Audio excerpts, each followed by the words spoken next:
महात्मा बुद्ध द्वारा सैकड़ों वर्ष पहले दिए गए उपदेश आज भी प्रासंगिक है। तो आइए आज पढ़ते हैं महात्मा बुद्ध के जीवन से जुड़ी एक बड़ी ही प्रेरक और दिलचस्प कहानी, जिसमें उन्होंने बताया है कि आदमी की तुलना कैसे करें। एक बार एक आदमी महात्मा बुद्ध के पास पहुंचा। उसने पूछा, प्रभु, मुझे ये जीवन क्यों मिला? इतनी बड़ी दुनिया में मेरी क्या कीमत है? बुद्ध मुस्कुरा दिए और उस आदमी को एक चमकीला पत्थर देते हुए बोले कि जाओ, पहले इसका मूल्य पता करके आओ, लेकिन इसे बेचना मत, केवल मूल्य पता करना। वो आदमी सबसे पहले उस पत्थर को लेकर एक आम वाले के पास गया और उसे पत्थर दिखाते हुए बोला, इसकी कीमत क्या होगी? आम वाला पत्थर को देखते ही समझ गया कि ये कोई बेशकीमती पत्थर लगता है। फिर भी वह बनावटी आवाज में बोला कि मैं इसके बदले में 10 आम दे सकता हूं।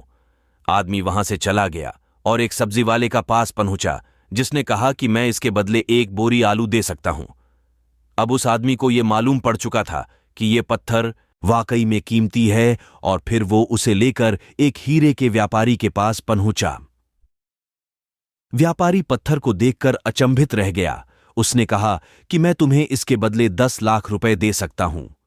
आदमी महात्मा बुद्ध के पास जाने के लिए मुड़ा ही था कि व्यापारी ने आवाज लगाई कि मैं तुम्हें इसके बदले में 50 लाख रुपए देने को भी तैयार हूं।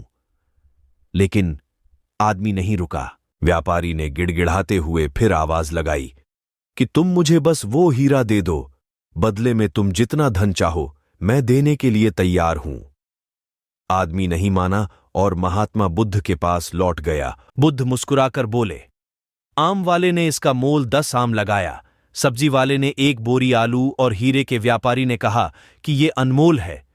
इस पत्थर के गुण जिसने जितने समझे उसने उतने मोल लगाए। ऐसा ही ये जीवन है। हर आदमी एक हीरे के समान है। दुनिया उसके गुणों को जितना पहचान पाती है उतनी ही महत्ता देती है, लेकिन आदमी और हीरे में फर्क ये है कि हीरे को कोई दूसरा तराशता है और आदमी को अपने आप को खुद ही तराशना पड़ता है।